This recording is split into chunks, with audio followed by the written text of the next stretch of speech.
Cliff Hudson drove a city bus for 23 years, mostly working the night shift. For decades, his reality was defined by a steady, predictable rhythm. The hiss of the doors, the clinking of exact change, the endless parade of college kids and quiet couples and worn-out regulars just trying to get home. When the city sleeps, the bus becomes an island of artificial light moving through darkened streets. In these long stretches of silence, the vehicle functions as a transition point between the active city and the empty suburbs, often carrying riders who seem to exist outside the normal rules of the day. This diagram maps out Cliff's passenger volume over his career. 99% filtering into this white stream were entirely ordinary commuters, but a tiny fraction branching off into this red stream completely defied protocol.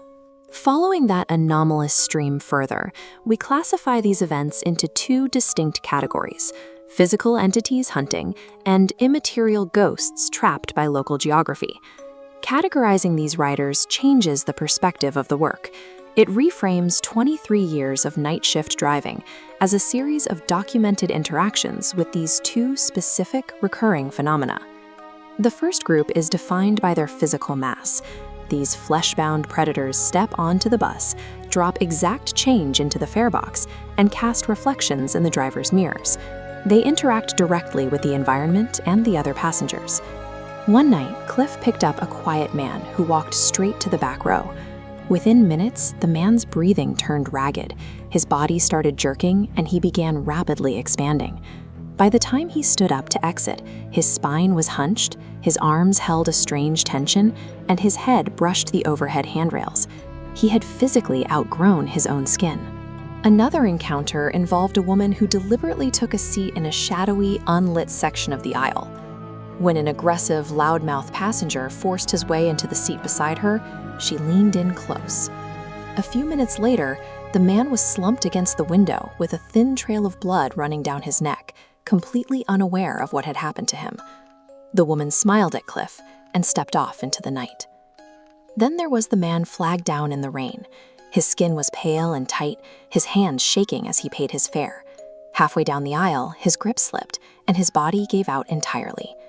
As he collapsed to the rubber floor, passengers noticed a clear, supernatural bite mark on his shoulder.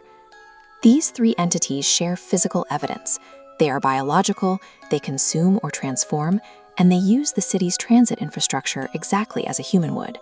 They utilize the bus as a moving shelter to stalk prey or recover from injury. The second category operates entirely differently. These are the folkloric echoes. Unlike the predators, these figures are immaterial. They aren't looking for victims, and instead of traveling freely through the city, they remain anchored to a specific geographic location. Cliff encountered one of these echoes on a quiet residential loop. A woman boarded wearing a simple vintage dress.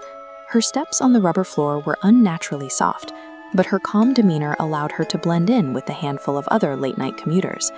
To the naked eye, she looked perfectly fine, but when Cliff glanced up at the rearview mirror, the reflection showed an impossible injury. Very deep into the side of the woman's head was the handle of a massive axe.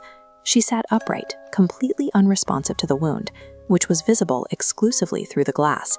Seconds later, she vanished from her seat without the doors ever opening. Cliff later learned that decades prior, a woman named Mary Velvet lived on that exact stretch of road. Following a severe argument, her husband murdered her with an axe inside their home. Mary Velvet did not board the bus to travel. She is a visual playback of regional trauma, an echo tethered to the street where her life ended, briefly intersecting with the bus as it passes through her territory.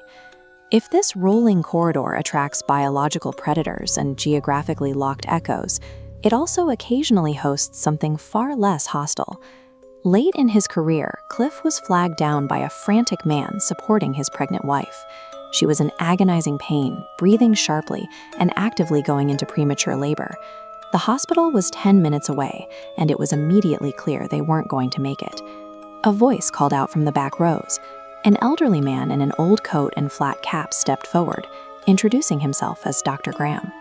With preternatural calm, he instructed the husband, guided the mother through the delivery, and successfully brought a healthy baby into the world right across the middle seats.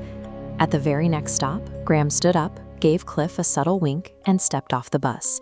He didn't walk down the sidewalk.